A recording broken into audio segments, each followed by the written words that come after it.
Bertrand Besancenot, bonjour. Bonjour, Merci d'avoir accepté notre invitation. plaisir. Alors, vous avez mené une longue carrière de diplomate. Vous avez notamment été ambassadeur de France au Qatar, puis en Arabie Saoudite. Vous avez aussi été ambassadeur de l'Ordre de Malte au Liban. Ce parcours est-il né d'une vocation?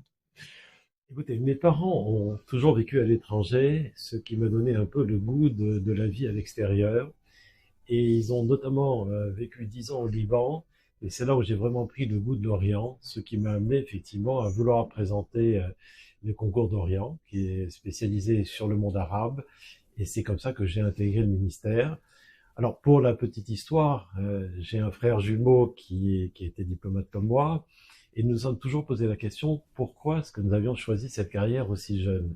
Et la véritable raison, c'est qu'en fait mes parents avaient un chalet au Liban sur la plage, et que le jeudi après-midi, qui était le jour de congé pour les enfants, mes parents recevaient très souvent, enfin des amis, et une chose qui nous avait frappé l'un et l'autre, c'était de voir que notre père partait au bureau vers 3h, 3h30, alors que tous les ambassadeurs restaient à la plage.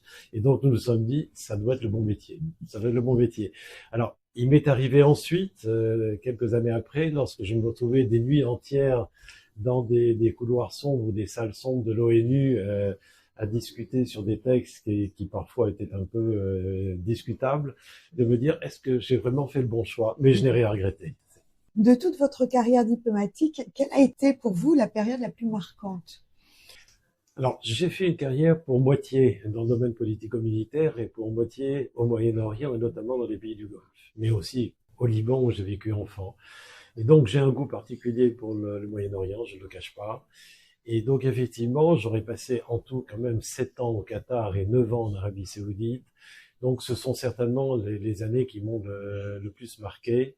D'autant plus que cette région du Golfe est, comme la Chine, certainement la seule où tout paraît possible. Ce sont des pays qui sont en pleine expansion, avec une population très jeune, où il y a de grands projets, où il y a une espèce de dynamisme ambiant. Et donc, et puis en plus, bon, j'aime l'Orient, j'aime sa musique, sa nourriture, ses couleurs. Donc effectivement, c'est plutôt cette partie-là qui m'a le plus marqué. Vous avez œuvré pour que le Qatar reconnaisse la liberté de culte et ainsi contribué à la construction de la première église en terre wahhabite. Que retenez-vous de cette expérience? Ben écoutez, j'ai connu une église des catacombes où tout était compliqué, était difficile. C'était difficile naturellement pour nous croyants. Ça l'était encore plus pour les expatriés philippins, indiens ou autres qui n'avaient pas d'autre perspective que leur travail. Et donc effectivement, il m'a fallu un petit peu de temps pour convaincre l'émir du Qatar à l'époque d'ouvrir, enfin pas d'ouvrir son pays parce qu'il le faisait très bien tout seul, mais de faire en sorte qu'il y ait liberté de culte et qu'il nous donne un terrain pour bâtir une église, ce que nous avons fait. C'était une opération compliquée parce que bon, les gens n'étaient pas très convaincus. Ils disaient en termes wahhabites, en fait, bon, il n'y a aucune chance de réussir, y compris l'évêque de l'époque qui était à Abu Dhabi et qui m'avait engueulé copieusement en me disant vous perdez votre temps, ça ne marchera jamais. Et j'étais obligé de lui rappeler ce que Jean-Paul II nous avait tous dit, n'ayez pas peur. Bon. Et c'est comme ça que nous avons pu bâtir cette église. Il a fallu faire appel, bien entendu, à beaucoup de bonne volonté pour pouvoir la construire, la payer.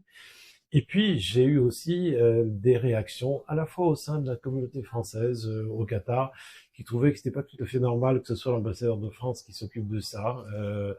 Et donc, j'étais obligé de faire preuve d'autorité, de rappeler que nous étions un pays laïque, certes, mais que nous avions aussi un devoir de faire respecter les libertés fondamentales, la liberté de culte est l'une d'entre elles. Et d'autre part, des collègues, qui soient britanniques, américains et autres, qui trouvaient très commode que nous construisions une église catholique et considéraient qu'elle était l'église pour tous.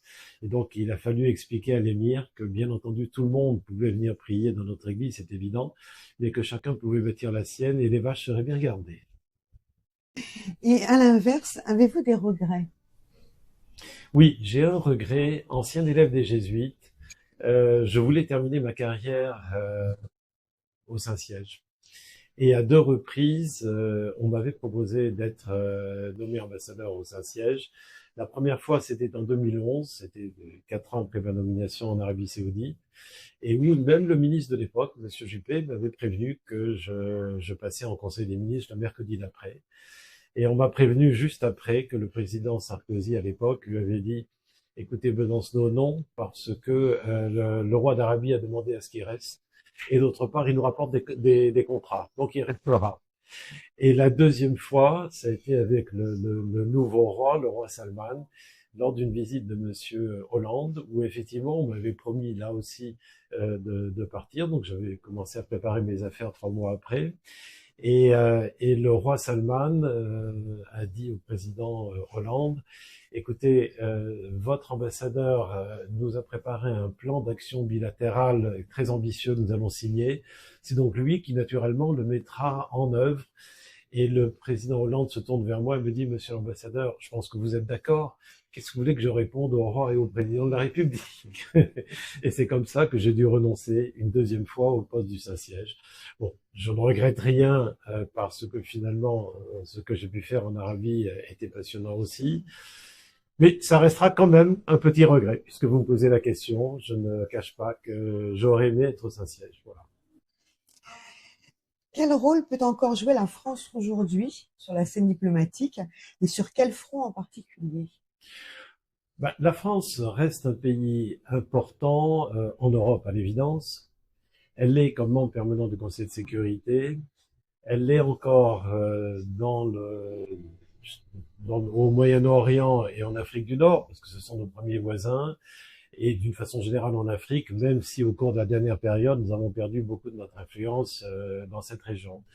Néanmoins, c'est dans ces zones-là où la France a encore réellement un mot à dire, considérée comme ayant une compétence à même des bases militaires, à des intérêts économiques, à un certain rayonnement culturel. Donc c'est dans cette partie du monde où naturellement je pense que nous devons encore jouer un rôle important.